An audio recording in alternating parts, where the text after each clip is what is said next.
नमस्कार, मैं हूं वीके शर्मा। दिव्य दिल्ली न्यूज़ में आप सभी का स्वागत है।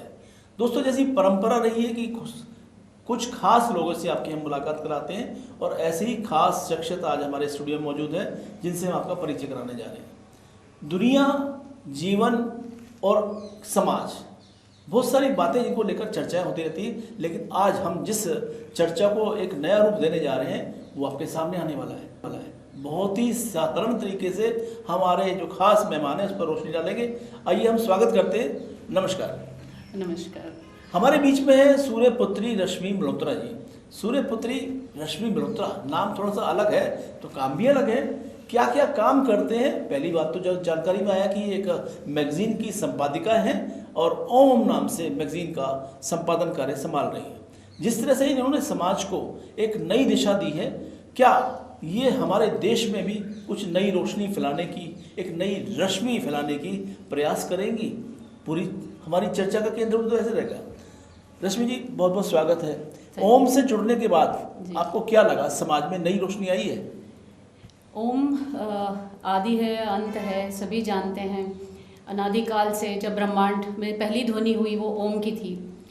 तो ओम जो है ये चेंज अपने आप लेके आता है, इसमें किसी को कुछ करने की ज़रूरत नहीं होती है। तो जैसे कि मैंने संपादन किया ओम का, जब से मैं इसे कार्यकर संभाल रही हूँ, मुझे तो बहुत शक्ति मिली है। मेरी जो सेल्फ पावर है, मेरी जो सेल्फ मोटिवेशन शक्ति है, वो सारी ओम से आती है। और इसके बाद मैंने अपना एक चैरिटेबल ट्रस्ट भी बनाया हुआ है और उसमें गरीब बच्चियों के लिए उनको निःशुल्क शिक्षा देना, उनके स्वास्थ्य के ऊपर काम करना, उनके पोषण के ऊपर काम करना, उनके सुरक्षा के ऊपर काम करना।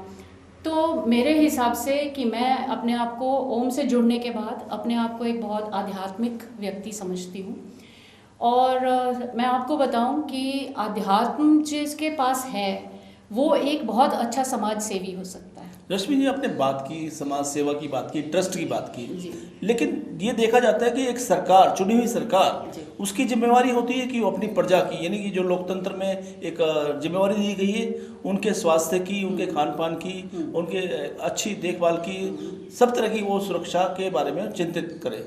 लेकिन जब सरकारें फेल होती है तब ऐसे में एनजीओ या ट्रस्ट या जो भी समाज सेवी संगठन है वो आगे आते हैं समाज में। तो आपने जो समाज से जुड़ाव रखा, उसके पीछे प्रेरणा क्या रही और ताकत क्या रही? समाज सेवा, आपने बिल्कुल सही कहा कि काम जो है, जो पब्लिक की सेवा करने का काम है या पब्लिक का ध्यान रखने का काम है, वो किसी भी गवर्नमेंट का होता है। लेकिन एनजीओज बनाई जाती हैं, मींस नॉन गवर्नमेंट ऑर्गेनाइजेशंस, कि वो सरकार के जितने भी कार्यकलाप हैं उनको सपोर्ट करें और उनको जो है आगे लेके आएँ। कई बार सरकारों के कई ऐसे अभियान होते हैं, कई ऐसे काम होते हैं जो आम जनता तक, नीचे ग्राउंड लेवल तक नहीं पहुंच पाते हैं। तो एनजीओज का या ट्रस्ट का ये काम बनता है, उनका ये हम लोगों का उद्देश्य रहता है कि सरकार द्वारा चलाई गई जितनी स्कीम्स हैं उनका बेनिफिट आम जनता तक को मिल सके। और उसके अलावा अगर कोई पीड़ित है तो उससे हम अपने लेवल पर जाकर भी हम उसकी सहायता करते हैं। देश में लोकतंत्र का महापर्व यानी कि चुनाव आने वाले हैं और ऐसे में देश की जनता को इंतजार है अपने उस उम्मीदवार को जिताने का जो वास्तव में उनके लिए मसीहा बनकर उनके क्षेत्र में सेवा का कार्य कर रहा हो। लेकिन आज की जो राजनीति, आज के दौर की जो राजनीति है, वो एक तराजू बट्टे वाली राजनीति बन गई है। उसमें गिव एंड टेक वाली बातें होती है और राजनेता उस नीयत से जनता के बीच में नहीं आ पाते। दोस्तों, मैं ये बात इसलिए कर रहा हूँ कि आजकल भ्रष्टाचार के मुद्दे को लेकर बहुत चर्चाएं हैं। दिल्ली में एक सरकार चल रही है जिसका जन्म ही भ्रष्टाचार के मुद्दे को लेकर हुआ था, लेकिन आज वो स्वयं भ्रष्टाचार के मायाजाल में फंस गई है। तो ऐसे में सवाल ये पैदा होता है कि देश में जब लोकतंत्र का महापर्व आ गया है तो ऐसे में जनता किसको चुने और किसको ना चुने। और ऐसे में जो हमारे बीच में आज की खास मेहमान है रश्मि जी, आपसे जानना चाहेंगे कि ऐसे मौके पर हम किन किन बातों का खास ख्याल रखें ताकि एक सही हाथों में हमारे लोकतंत्र की पतवार हो। बिल्कुल ठीक। मैं जैसे कि समाज सेवा का काम करती हूँ और लगातार मेरा जो मिलना जुलना है वो हर तबके से रहता है। रश्मि जी, जो लोकतंत्र के महापर्व की हम बात कर रहे हैं तो उसमें देश की राजधानी दिल्ली की 7 सीटें भी हैं जी। टोटल 550 के आसपास सीटें हैं पूरे देश में, जिस पर कि जनता को अपने प्रतिनिधियों को चुनना है। यानी कि उसके बाद में ही देश को संभालने वाली सरकार का चयन होगा। अभी तक मोदी सरकार अपने कार्यों से लोगों को प्रभावित करती रही है, लेकिन समय समय पर चर्चा होती है कि देश में परिवर्तन होना चाहिए। विपक्षी पार्टियां कहती है हमारा गला दबाया जा रहा है, लेकिन मोदी सरकार कहती है कि मैं अपने आम जनता के हितों के लिए आखिरी समय तक प्रयासरत रहूंगा और काम करूंगा। प्रयास कितने किए गए, काम कितने हुए, ये जनता के दिलों में है और जनता है कि वो सब जानती है। आप क्या मानते हैं कि क्या हैट्रिक पूरा करेंगे मोदी? बिल्कुल करेंगे। इतना आत्मविश्वास क्यों? ये मेरा विश्वास है और मेरा विश्वास मेरे प्रधानमंत्री के साथ है।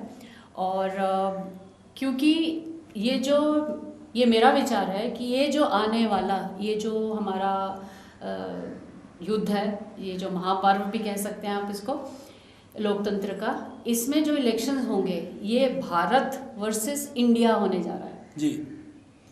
तो इंडिया INDIA अगेंस्ट भारत, जो एक सनातन है, हमारा सबसे बड़ा पुराना, जिसको कहते हैं प्राचीन है, और इसकी जड़ें बहुत मजबूत हैं। तो मेरे हिसाब से मोदी जी की सरकार के आने के बाद ये 2 बार वो जीत चुके हैं और वो तीसरी बार भी ज़रूर जीतेंगे। क्योंकि उनकी जड़ें बहुत मजबूत हैं जी। इंडिया जो है वो एक तो अंग्रेज़ी शब्द है, दूसरा उसमें वो सब जुली मिली घिली सरकार है जिन्होंने पीछे कोई भी ऐसा रिकॉर्ड नहीं दिया कि पब्लिक आए और बड़े प्यार से उनको चुने। रश्मि जी, विपक्ष है कि आरोप लगाता है, वो कहते हैं कि मोदी एक ऐसी सरकार आई है कि जिसने देश को बेच दिया है।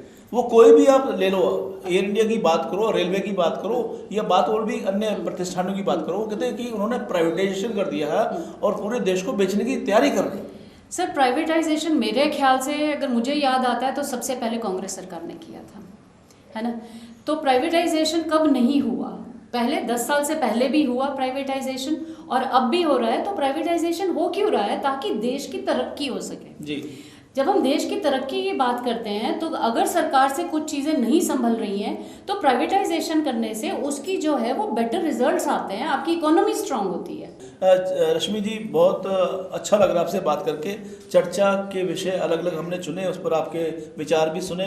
मन तो नहीं करता आपसे बातचीत को विराम दिया जाए, लेकिन समय की सीमा है, उसके अनुसार चलते चलते 1-2 चटपटे सवाल, अच्छे सवाल जो जनता के हितों से जुड़े हुए हैं। होता क्या है कि हमारे यहाँ पर परंपरा है कि हम हर मुद्दे को लेकर अपनी राय रखते हैं और कई ऐसे लोग हैं जो हर बात में सरकार को या व्यवस्था को दोषी ठहराते हैं, लेकिन वो एक सुझाव नहीं देते, कंक्रीट सुझाव, जिससे कि समाज में व्यवस्था अच्छी बन सके। तो हमारे समाज में जो सभ्य लोग हैं, अच्छे लोग हैं, जिसको इस लोकतंत्र में जहाँ लगता है कि कमी है और उसमें सुधार आ सकता है, तो उनको भी आगे बढ़कर इसका हिस्सा बनना चाहिए। दोस्तों, बात मैं वो कर रहा हूँ उन लोगों की जो अपनी NGO के माध्यम से या अपने ट्रस्ट के माध्यम से या अपने समाज के माध्यम से अलग अलग पहलुओं पर प्रकाश डालते हैं और सरकार का ध्यान आकर्षित करते हैं, और सरकार भी उनके लिए बढ़कर काम करती है और देश में विकास की गति बढ़ती है। ऐसे में यहाँ पर चलते चलते मैं रश्मि जी से ये जानना चाहता हूँ कि क्या आपको लगता नहीं कि जो लोग प्रबुद्ध हैं, जो देश में विकास की गति को बढ़ाना चाहते हैं, जो शिक्षित हैं और जो समाज में एक अपना महत्वपूर्ण स्थान रखते हैं, हालांकि वो राजनीति में नहीं है, तो ऐसे लोगों को भी क्या राजनीति की तरफ कदम बढ़ाना चाहिए? आप सही कह रहे हैं। बहुत सारी ऐसी बातें हो जाती हैं जहाँ पर आम इंसान या जो शिक्षित व्यक्ति है वो चुप रह जाता है। सरकारें अपनी तरह काम करती रहती हैं, लेकिन वो भी इंसान हैं। वहाँ पर जो भी राजनीतिज्ञ बैठे हुए हैं या जो भी डिपार्टमेंट्स काम कर रहे हैं, तो जो भी शिक्षित व्यक्ति है उसको आगे आना चाहिए, चाहे वो राजनीति के क्षेत्र में आए। अगर उनको लगता है कि वो वो कर सकते हैं और उनके पास कुछ ऐसे पॉइंट्स हैं जिनके ऊपर वो आगे आकर जनता की सेवा कर सकते हैं, तो उन्हें आगे आना चाहिए और बढ़कर बोलकर इस लोकतंत्र में आप अपनी भागीदारी, अपनी हिस्सेदारी निभानी चाहिए।